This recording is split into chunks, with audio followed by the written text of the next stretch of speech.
نحمده ونصلي على رسوله الكريم اما بعد۔ محترم بزرگوں، دوستو، جب انسان کا یقین بگڑتا ہے پھر انسان کے اعمال بھی بگڑ جاتے ہیں۔ کہ انسان کا یقین بگڑا تو انسان کے اعمال بھی بگڑ گئے۔ اللہ تبارک و تعالی نے عالم ارواح میں تمام روحوں سے ایک وعدہ لیا، جس کا ذکر اللہ نے قرآن مجید کے اندر فرمایا، الست بربکم، کیا میں تمہارا رب نہیں ہوں؟ آدم علیہ السلام سے لے کر قیامت تک جو آخری انسان پیدا ہونے والا ہے، تمام روحوں نے ایک ساتھ ایک آواز میں کہا کہ آپ ہی ہمارے رب ہیں۔ سب نے اقرار کیا۔ اللہ تبارک و تعالیٰ نے پھر ہمیں اس دنیا کے اندر بھیجا آزمائش کے لیے، امتحان کے لیے۔ اب اس دنیا کے اندر آنے کے بعد جو اللہ سے وعدہ ہم کر کے آئے ہیں اس کا یقین اپنے دل کے اندر بیٹھانا ہے، ورنہ عالم ارواح کے اندر تمام روحوں نے اقرار کیا، اور پھر قیامت کے دن ہر آدمی اقرار کرے گا۔ ابو جہل بھی کہے گا آپ ہی ہمارے رب ہیں، فرعون بھی کہے گا آپ ہی ہمارے رب ہیں، لیکن اصل اقرار کرنا اس دنیا کے اندر ہے۔ اب دنیا کے اندر یہ یقین ہمارے دل کے اندر آ جائے۔ رب کے معنی ہوتے ہیں پالنے والا، پیدا ضرورتوں کو پورا کرنے والا، حاجتوں کو پورا کرنے والا۔ یہ یقین اپنے دل کے اندر بیٹھانا ہے، اور اللہ تبارک و تعالیٰ نے اس کے لیے عملی مشق ہمیں عطا فرمایا نماز کی شکل میں، کہ آدمی نماز میں ہر رکعت کے اندر اس الفاظ کو، اس بول کو دہراتا ہے۔ بلکہ اللہ تبارک و تعالیٰ نے ایسا عمل ہمیں عطا فرمایا کہ انسان کھڑے ہو کے بھی اس بول کا اقرار کرتا ہے، پھر کبھی جھک کے اس کا اقرار کرتا ہے، پھر اللہ کے قدموں میں ناک رگڑ کے بھی اس بات کا اقرار کرتا ہے۔ لیکن بدقسمتی ہماری یہ ہے کہ ہمیں سمجھ میں نہیں آتا کہ یہ کس لیے اتنی تاکید کی گئی کہ آدمی نماز میں کھڑا ہے، سب سے پہلے قرآن مجید کی تلاوت کرتا ہے، الحمدللہ رب العالمین، تمام تعریف اللہ کے لیے ہے جو سارے جہاں کا رب ہے، یعنی سارے عالم کا پالنے والا، سارے عالم کی ساری ضرورتوں کو پورا کرنے والا۔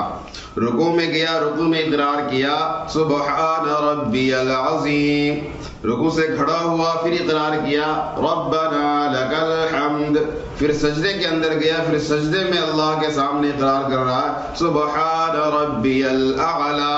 تو اتنی مرتبہ آدمی نماز کی ہر رکعت کے اندر اس چیز کو بول رہا ہے، لیکن بدنصیبی یہ ہے کہ وہ یقین ہمارے دل کے اندر نہیں آ پا رہا۔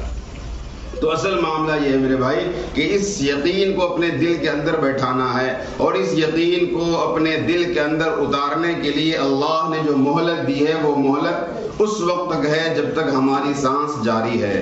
جس دن یہ سانس رک گئی اس دن یہ مہلت ہم سے ختم ہو جائے گی۔ تو اس یقین کو بنانا ہے۔ اگر آدمی کا یہ یقین ہو جائے کہ پالنے والا اللہ ہے تو ہمیں جھوٹ بول کے سودا بیچنے کی ضرورت کیا ہے؟ پالنے والا اللہ ہے تو ہمیں سود لینے کی ضرورت کیا ہے؟ پالنے والا اللہ ہے تو ہمیں رشوت لینے کی ضرورت کیا ہے؟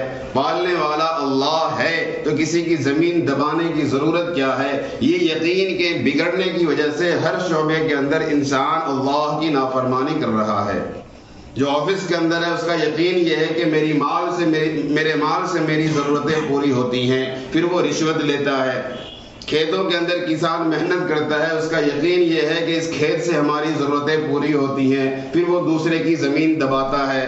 دکان پہ آدمی بیٹھا ہے، اس کا یقین یہ ہے کہ ہمارے اس کام سے ہماری ضرورتیں پوری ہوتی ہے، پھر وہ جھوٹ بول کے سودا بیچتا ہے، تولنے میں کمی کرتا ہے کہ اس سے ہمیں نفع زیادہ ہوگا، ہماری ضرورتیں پوری ہوگی۔ تو یہ سارے گناہ انسان صرف ایک یقین کے بگڑ جانے کی وجہ سے کرتا ہے۔ اگر انسان کا یقین بن جائے کہ پالنے والا اللہ ہے تو یہ سارے گناہ انسان چھوڑ دے۔ اور یہ اصل کیوں ہے، ضروری کیوں ہے، اس کا اتنا اہتمام کس لیے کیا گیا؟ اس لیے میرے بھائی کہ جب ہم اس دنیا سے جائیں گے اور قبر کے گڑھے میں جب ہمارے رشتہ دار اعز و اقارب چھوڑ کے چلے آئیں گے، اور قبر کے اندر جب فرشتہ آئے گا تو سب سے پہلا سوال یہ کرے گا کہ تمہارا رب کون ہے؟ یعنی تمہارا پالنے والا کون ہے. اگر دنیا کے اندر یقین بنا کے گئے تو وہاں کہیں گے ربی اللہ، کہ میرا رب تو اللہ ہے. لیکن اگر دنیا کے اندر یقین نہیں بنایا، محنت نہیں کی، پھر وہاں ہماری زبان اس بات کی گواہی نہیں دے پائے گی. حضرت مولانا یوسف صاحب رحمۃ اللہ علیہ فرماتے تھے کہ جو آدمی اس دنیا کے اندر کھیتوں سے پلنے کا یقین، ملازمت سے پلنے کا یقین، تجارت سے پلنے کا یقین، کاشتکاری سے پلنے کا یقین لے کر مرے گا، قبر کے اندر فرشتوں کے کسی سوال کا جواب نہیں دے پائے گا. اس لیے سب سے بنیادی چیز یہ ہے کہ ہمیں اپنے یقین کو بنانا ہے تاکہ ہمارے اعمال درست ہو جائیں.